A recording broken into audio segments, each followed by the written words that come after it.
The president's new policy on young undocumented immigrants is making things even worse for the GOP. They don't know which way to turn. Watch how Mitt Romney and how many times Mitt Romney avoided a direct question about the policy on CBS yesterday. Would you repeal this order if you became president?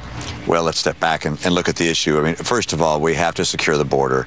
I don't know why he feels stopgap measures are the right way to go. Well, what would you do about it? Well, as you know, he was president for the last 3.5 years, did nothing on immigration. But would you repeal this? Well, it would be overtaken by events, if you will, by virtue of my putting in place a long-term solution. Would you leave this in place while you worked out a long-term solution, or would you just repeal it? We'll look at that. We'll look at that setting as we reach that.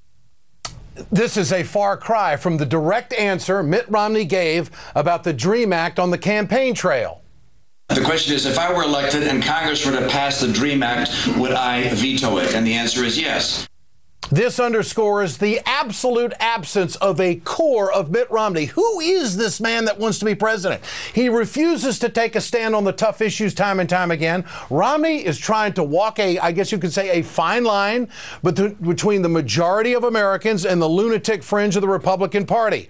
Now, it must be pointed out, some of the most outspoken voices from the right wing have come out in support of the president's new policy. How can you blame kids when they're dragged to the USA from wherever? If you're a fair person, you can't. I think it's a sensible policy.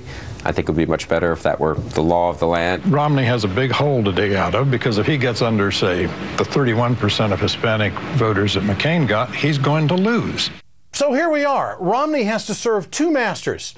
He has to please a general election audience, but he also has to, I guess you say, bow to the Tea Party leaders in Congress like Steve King, who said this today: "I'm prepared to bring a suit and seek a court order to stop implementation of this policy."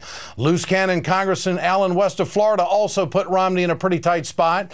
West said this morning that Romney's reaction to the new policy was this: "I feel a little bit dejected because I think it goes back to what my mother taught me.